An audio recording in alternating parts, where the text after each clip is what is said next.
पूज्य मालिक को मेरा प्रणाम और आप सभी भाई बहनों को मेरा नमस्ते। हमारे बुक रीडिंग सेशन में आप सभी का स्वागत है।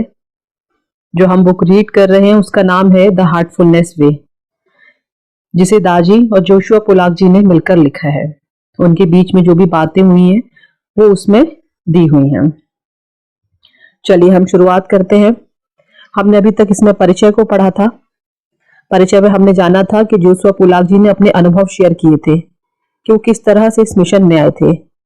अभी हम जो पढ़ रहे हैं वो है भाग 1 के हार्टफुलनेस क्यों, जिसमें हमने साधक की यात्रा के बारे में बात की थी। और मैंने पहले बताया था कि जोशुआ पोलाक जी को दाजी की जिस बात ने सबसे ज्यादा प्रभावित किया था वो थी उनकी स्थिरता। वो जो भी बात करते थे उनके शब्द बहुत ही सोचे समझे और नपे तुले होते थे। ऐसा नहीं कि जो भी मन में आया वो बोल दिया, नहीं, वो बहुत सोच समझकर बोलते थे। उसके बाद हमने पढ़ा था कि एक्चुअली में हमारा ध्येय क्या है। जोशुआ पोलाक जी ने बहुत से प्रश्न किए जिनके जवाब दाजी ने बहुत ही अच्छे से दिए। हमारा ध्येय क्या है? हम इस मिशन में अपने अलग अलग ध्येय लेकर आते हैं। किसी को तनाव मुक्त होना है, कि मानसिक शांति चाहता है, भिन्न भिन्न तरह के अपने अपने उद्देश्य लेकर आते हैं। लेकिन जैसे हम इस मिशन में आते हैं ना, तो जो हमारा उद्देश्य रहता है ना, वो तो हमारा कब का पूरा हो चुका होता है। यहाँ हमारा उद्देश्य ही बदल जाता है। क्यों? क्योंकि हमारी समझ बहुत परे हो जाती है, क्योंकि हमारी समझ का जो दायरा है वो बढ़ जाता है। लेकिन जब हम ध्यान की शुरुआत करते हैं तो हम जो उद्देश्य लेकर आए थे उससे भी कहीं ज्यादा लाभ हमको मिलना स्टार्ट हो जाता है। हमारी भीतरी खुशी जो होती है वो आनंद में परिवर्तित हो जाती है।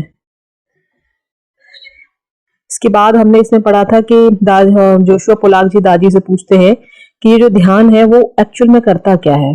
तब दादी ने जवाब दिया था कि वो हमें प्राकृतिक बनाता है। और ये हमारी जो दौड़ है वो किस चीज की है? हम प्रकृति की जैसा ही तो हमें बनना है। हम प्रकृति के बनने की ओर ही तो बढ़ रहे हैं।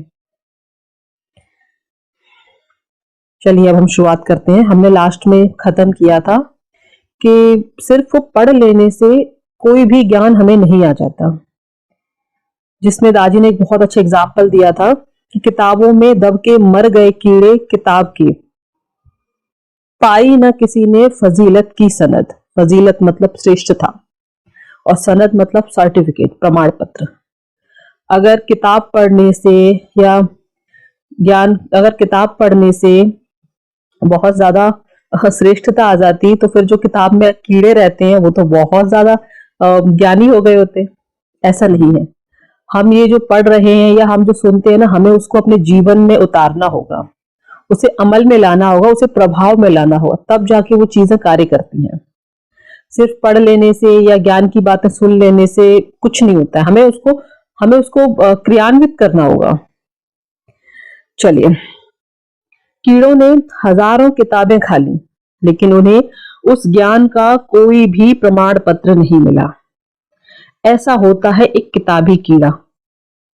चाहे जितना ज्ञान वो हासिल कर ले लेकिन उसे वो ज्ञानी नहीं बना सकती। ज्ञान हमें बदल नहीं सकता। जैसे उदाहरण के लिए हम सभी जानते हैं कि धैर्य, पेशेंस एक गुण है, पर क्या इस बात का ज्ञान हमें धैर्यवान बनाने के लिए पर्याप्त है? इसी तरह हम सब प्रेम की कीमत तो जानते हैं। दुनिया के सभी महान शिक्षकों ने इसके बारे में कहा है, लेकिन प्रेम के बारे में जानना और इसे महसूस और जाहिर करना बिल्कुल ही अलग अलग बातें हैं। हम पढ़ते हैं, सबको पढ़ाते हैं कि एक दूसरे से प्रेम करें, स्नेह की भावना रखें, लेकिन ये पढ़ने से अच्छा है कि हम उसको प्रवाहित करें अपने अंदर से। हम प्रेम करने का दावा करते हैं तो हम सामने वाले को ये महसूस कराएं कि हम वाकई में उससे प्रेम करते हैं।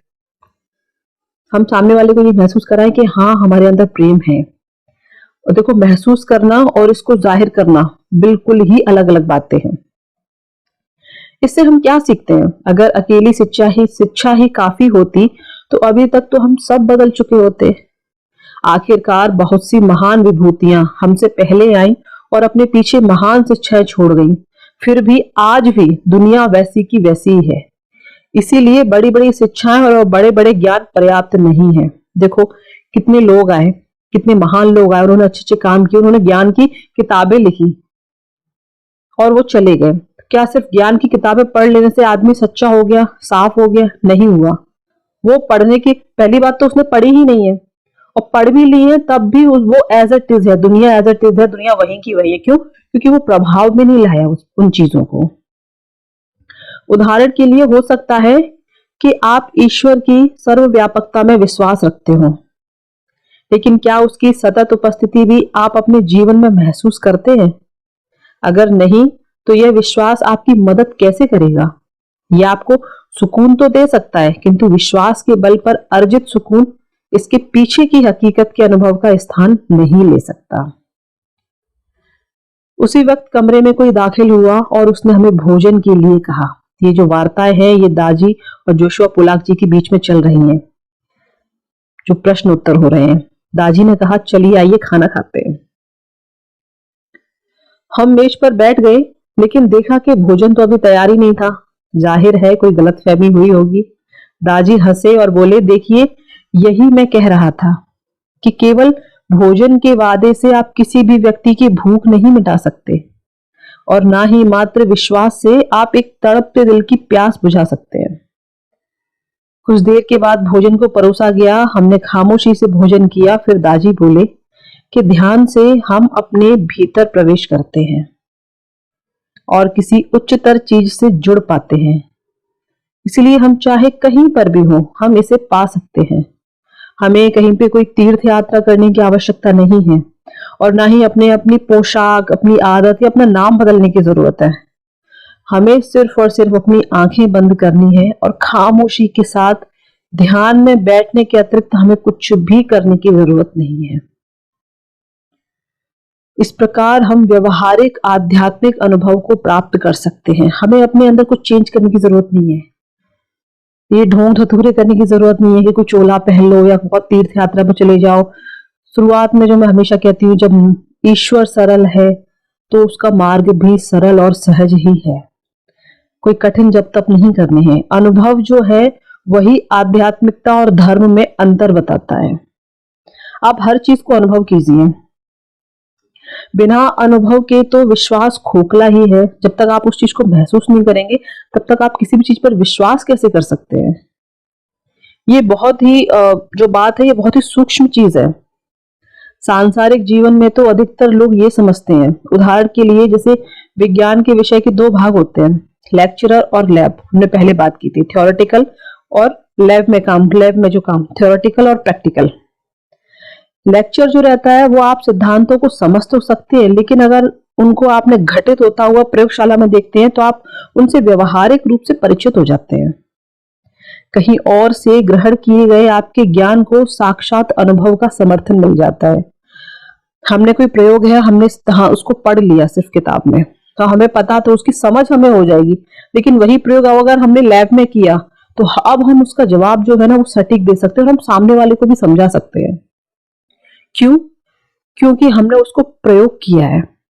ये हमारा खुद का पर्सनल एक्सपीरियंस हुआ है उसके साथ, हमने उसको अनुभव किया है। और जब हमारे खुद के अनुभव होते हैं ना, तो हम सामने वाले को बहुत अच्छे से समझा सकते हैं, हम उसको बता सकते हैं। और मैंने कहा था कि हर इंसान के अपने अलग अलग अनुभव होते हैं, इसीलिए ध्यान के बारे में बात करने से अच्छा है कि हम खुद ध्यान करने बैठे और अपने अनुभव शेयर करें। आध्यात्मिक मामलों में फिर भी लोग लकीर के फकीर ही रहते हैं।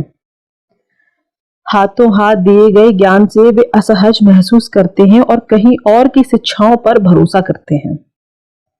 फिर भी एक समय तो आता है जब दिल व्यक्तिगत अनुभव की मांग करता है। बचपन से लेकर आज तक हम कितनी सारी चीजें करते हैं। किसी ने कहा ऐसे कर लो, हमने कर लिया।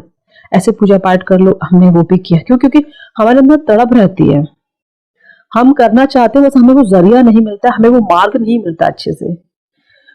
और हम सभी तरह की शिक्षाओं पर भरोसा भी करते हैं। फिर एक टाइम ऐसा आता है कि हमको वाकई में लगता है कि अब हमें खुद अनुभव करनी चाहिए हर चीज। ज्ञान उस मांग को पूरा तो नहीं कर सकता, विश्वास भी पूरा नहीं कर सकता। फिर वे आध्यात्मिकता की तलाश में लग जाते हैं।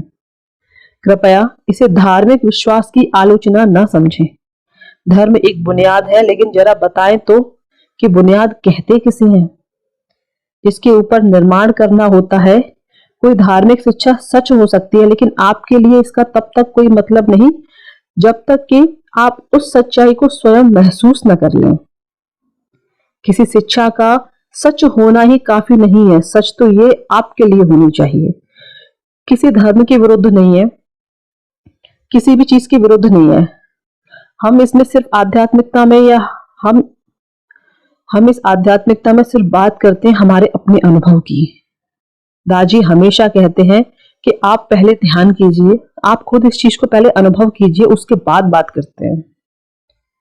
सत्य का जो अनुभव है वो व्यवहारिक तौर पर होना चाहिए।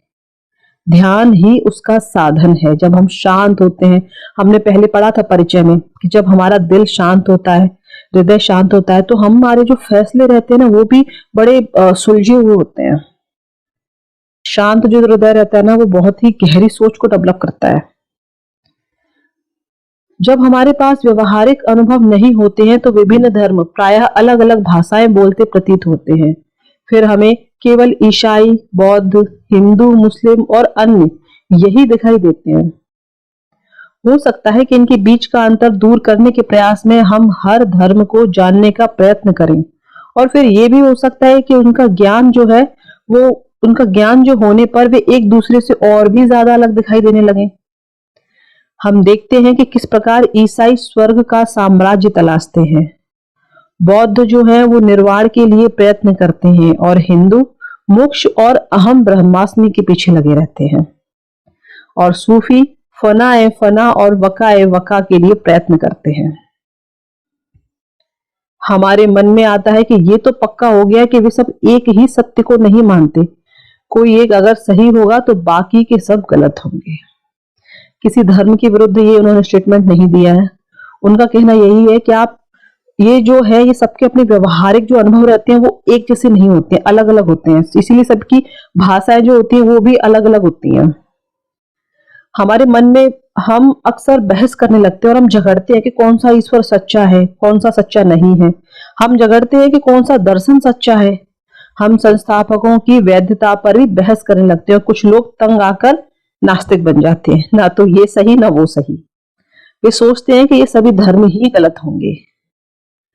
लेकिन जब आप ध्यान करते हैं और इनमें से कुछ अवस्थाओं का आप सचमुच अनुभव करते हैं, तब जाकर आपको ये एहसास होता है कि वे सब तो एक ही है। फिर आपके लिए कोई भी एक खास नहीं हो सकता। अभी हमने ध्यान नहीं किया तो अभी हमें सबकी भाषा अलग अलग लगती हैं। हिंदू ऐसे बोलते हैं, मुस्लिम ऐसे बोलते हैं, सिख ऐसे, ईसाई सब अलग अलग। क्यों? क्योंकि अभी हमें कुछ पता ही नहीं है, या फिर जब हम किसी इस तरह के लोगों के बीच में बैठते हैं तो हमारी बहस हो जाती है, नहीं आप गलत हैं, क्योंकि सबके ईश्वर अलग अलग है ना, सब अपना अपना ईश्वर अलग अलग बताते हैं, तो हमारी बहस हो जाती है। और जब ज्यादा बहस हो जाती है कभी कभी लगता है नहीं यार ये भी झूठा, ये भी झूठा, नास्तिक ही बन जाते हैं, कुछ सच्चा है ही नहीं। तो उसका जवाब एक ही है कि आप किसी की सुनी सुनाई बातों पर यकीन न करते हुए आप खुद स्वयं सत्य की खोज में निकलें और खुद ध्यान करें और उसको अनुभव करें। जो आपका व्यवहारिक, आपका खुद का पर्सनल अनुभव होगा ना, वो आपको सच्चाई बताएगा।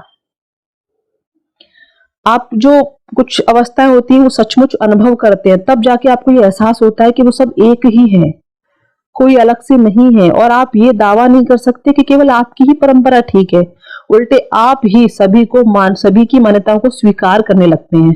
फिर झगड़ा ही किस बात का? क्यों? क्योंकि अब आप ध्यान करने के बाद आप शांत हो गए। अब आपको बहस में पड़ने की जरूरत नहीं है, आपको पता है कि ईश्वर तो एक ही है। ये सब जो लड़ रहे हैं कि मेरा ईश्वर ये, मेरा अल्लाह ये, कोई मतलब का नहीं है। अब हमारा हृदय क्या कहने लगता है? अब हमारा हृदय कहता है कोई बात नहीं, सब एक ही है, हम क्यों लड़ाई कर रहे हैं, हम सब एक ही हैं, हमारा ईश्वर भी एक ही है। और आप सबकी मान्यताओं को स्वीकार करने लग जाते हैं। इसीलिए मैं हमेशा यही सलाह देता हूं कि आपकी परंपरा कोई भी हो, आप हमेशा उसी पर कायम रहें, लेकिन ध्यान भी करें। ध्यान आपको गहराई में जाकर उसके सार को खोजने में मदद करेगा। तब आपको मालूम पड़ेगा कि समस्त धर्मों का एक ही सार है। यह ऋग्वेद की एक मशहूर पंक्ति एकम सद विप्राह बहुधा वदंती की भांति है। मतलब सत्य तो एक ही है, बस ज्ञानी लोग इसका वर्णन विभिन्न तरीकों से करते हैं। फिर दाजी ने अपने एक खास अंदाज में यू टर्न लिया। फिर भी ध्यान के हमारे अनुभव चाहे कितने भी प्रभावशाली हों, वे हमें बदल पाने में हमेशा कामयाब नहीं होते। उन्होंने कहा कि हमारे अनुभव जो हैं वो अत्यंत गहन हो सकते हैं, बहुत ही आनंददायक भी हो सकते हैं, लेकिन फिर भी व्यक्तिगत अनुभव के द्वारा व्यक्तिगत परिवर्तन मुश्किल से ही हो पाता है। क्या आनंद की दशा हमें स्वतः ही दयालु बना देती है, या क्या आनंद हमें प्रेम्य बना देता है? उन्होंने अपनी असहमति जताई। तब जोशुआ पुलाक जी ने पूछा, तो फिर अनुभव की चर्चा ही क्यों है?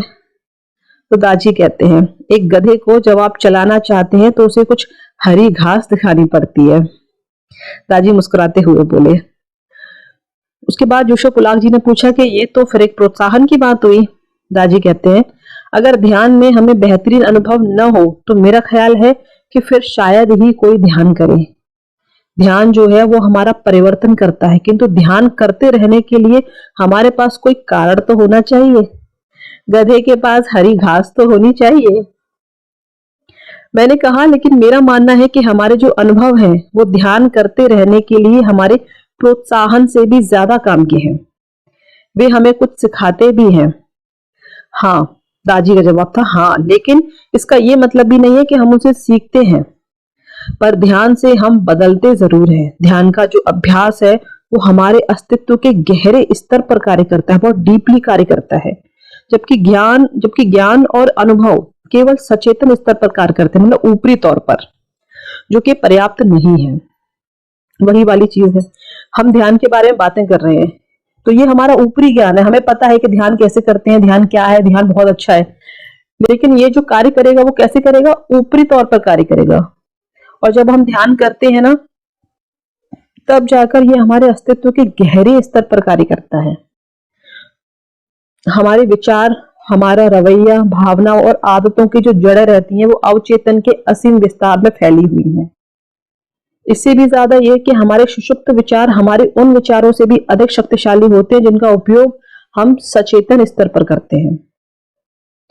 ये इसका एक कारण है कि जब हम परिवर्तन का प्रयास सचेतन स्तर तक ही सीमित रखते हैं तो हम असफल हो जाते हैं, और सोच समझकर की जाने वाली क्रियाओं को तो हम बदल सकते हैं, लेकिन अवचेतन स्तर की क्रियाओं को कैसे बदला जाए?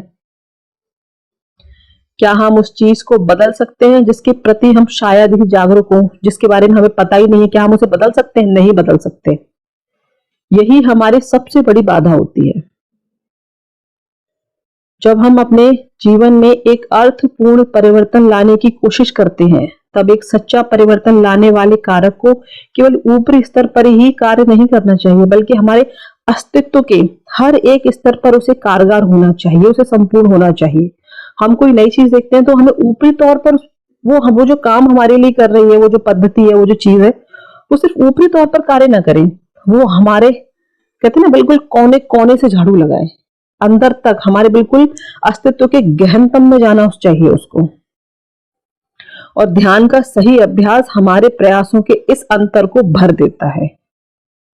जब हम बहुत डीपली ध्यान करते हैं तो ये जो हमारा अंतर है ना, जो आ रहा है, जो हमें समझ में नहीं आता है, ये जो बीच का अंतर उसको भर देता है, और ये गहनतम स्तर पर कार्य करता है और हमारे भीतर विकास की सुप्त शक्तियों को सक्रिय कर हमें विकास के मार्ग पर आगे धकेलता है। जो हमारी शक्तियां, सबके अंदर शक्तियां हैं, लेकिन सोई हुई अवस्था में है। सबके अंदर ईश्वर है, परमात्मा है में, लेकिन कोई उसे जगाना नहीं चाहता है, कोई कार्य नहीं करना चाहता है। शक्ति सबके अंदर है, बस सोई हुई है। तो हमें उस शक्ति को जगाना है, हमें खुद को पहचानना है, जो सिर्फ और सिर्फ हम ध्यान के माध्यम से कर सकते हैं। परिवर्तन की प्रक्रिया अपने आप ही होने लगती है उसके बाद। अक्सर ये हमारे जाने बिना ही हो जाता है और हमें पता ही नहीं चलता कि हम इतने खुश क्यों हैं।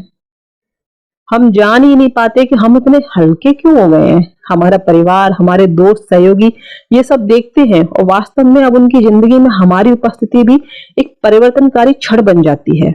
अब हमारा सांस लेना प्रेम, हमारा चलना फिरना प्रेम, हमारा बोलना प्रेम, और हमारा जीवन स्वयं ही एक प्रेम बन जाता है।